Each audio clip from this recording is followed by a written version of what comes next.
So we're now fairly familiar with the Xcode interface. We've learned how to add labels, buttons and text fields to our apps and arrange them and style them in a number of different ways. What we're going to look at now is actually running some code to make our app interactive.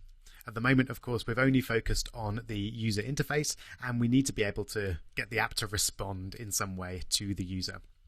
So to do that, we're going to jump over to this file here, viewcontroller.swift. This is the main chunk of code that runs when our app is run by the user. So just to get rid of all our distractions, let's get rid of the left, right, and the assistant editor, and we can focus on this. So don't be scared off by the code.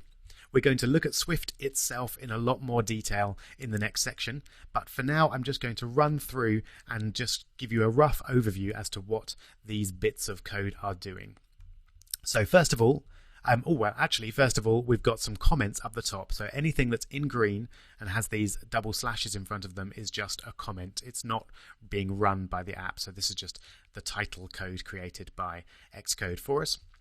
So the first important line of code is this import UI kit. All that does is it imports a range of functions and methods and essentially chunks of code that we can use to interact with the user interface. So it allows us to interact with labels, buttons, etc. So we're going to have that there for all of our apps because we always want to interact with the user interface in some way. Then this chunk of code here is known as a class. I'm not going to go into classes themselves in much detail here. All that matters really is that this class controls the view. So this controls everything in our app's interface that we just created. So the labels, the buttons, etc. Now within this class, there are two chunks of code, one of which is much more important than the other for our purposes at least, and that's the viewDidLoad method. So a method is just a word for a chunk of code essentially, and this chunk of code is a special chunk of code that's run whenever the view loads, which as far as we're concerned at the moment just means when the app is run. So this is where I would put anything that I would want to happen as soon as the app is run. And this second chunk of code I'll refer to, but we're not going to actually do anything with for the time being. It's just a method that is run whenever a memory warning is received, and we're not going to worry about that at this stage. So let's start adding our first bit of very basic code. And again, don't worry that I haven't taught you any Swift yet. I'm just going to show you how it all fits together in advance of learning the structures like if statements and loops, which we'll do in the next section. So the simplest type of interaction we can have with our app is displaying something in the logs or the console, which appears down here at the bottom of the screen. And the way we do that is using the println command. Now when you start typing in a method or a function here, as long as Xcode recognizes it, it will try and predict what you're doing, which is an extremely useful behavior. So try and make the most of that. So now that it knows what I want, I'm just going to press enter. So this will print to the logs, i.e. down here, whatever you put in between those brackets. So I'm going to use the classic hello world. Notice that you have to put it in those inverted commas there, the speech marks, otherwise it will think it's a variable name. We'll look into that later on. But essentially, as long as your line of code looks exactly like that, then it will work. Doesn't matter what you put inside the speech marks, but it does matter that you put the brackets in the correct place and the speech marks in the correct place. Just to have a quick look, if I get rid of that last bracket, you'll see that it gives us an error straight away. It then tries to fix that error, but doesn't make a very good job of it, but at least it's trying to suggest something that you might want to do. So if you don't have any errors, you should then be able to run the app, and we should find that as soon as the app runs, some little lines of hello world will appear just down there in the logs, and that will be your first bit of code running in an app. And there it is. Fantastic. So there's our bit of Hello World, which is what's going on here. Printing to the logs is something that the user can never actually see. Notice it's not appeared on the screen anywhere, but it's very useful for us as developers because we can see what's going on with our code and it can help us fix bugs, etc.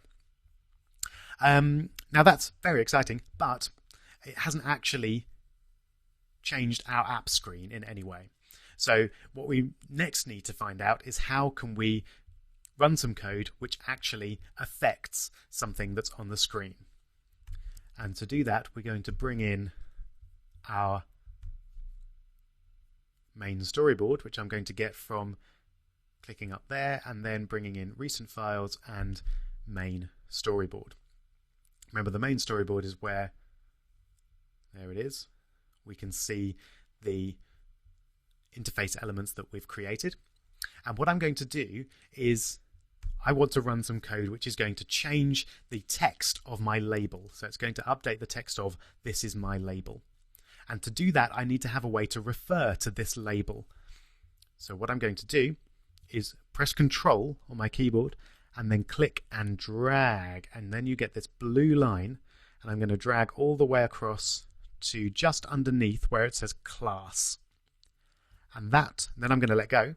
And that will create what's known as an outlet, which is essentially a connection between our code and our user interface. And that will allow us to refer to this label in our code. So I can call this whatever label I like. For now, I'll just call it my label. Usually, of course, you want to use something slightly more descriptive than that, but notice what I've done with the capitalization there.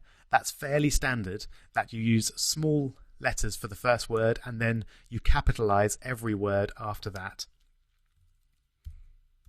So if I wanted to say my label is a great label, I would do something like that, and that makes it just more readable without having to introduce spaces, which can often confuse a computer programming language.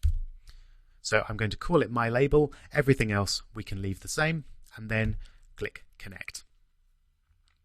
And that then brings in a chunk of code. Don't worry about the precise details of that code. You don't need to worry about the exclamation mark or the @ symbol yet. We'll cover those later on. The important thing is that this creates a variable called myLabel, which will allow us to link and refer to this label in our code.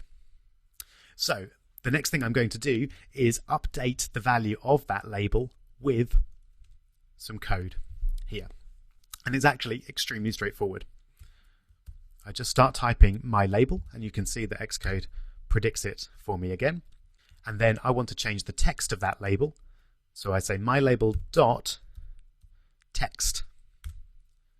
Simple as that. myLabel dot text equals, and in the speech marks again, we'll put it worked. So that will change the text of my label to it worked. So I'm going to use Command R to run that. You can, of course, click the play button or use the shortcut as you like. And we should now find, as soon as this app runs, hey, there we go. It changed to it worked. So that's your first bit of code that's actually interacted with the app. As always, feel free to experiment a little bit with that. You might even want to do a quick Google to find out how to change the value of the text on a button. It's slightly different. So if you want to investigate that, please do. We're going to move on in the next video to find out how we can actually make our app interactive, which means doing something when that button is tapped. I'll see you there.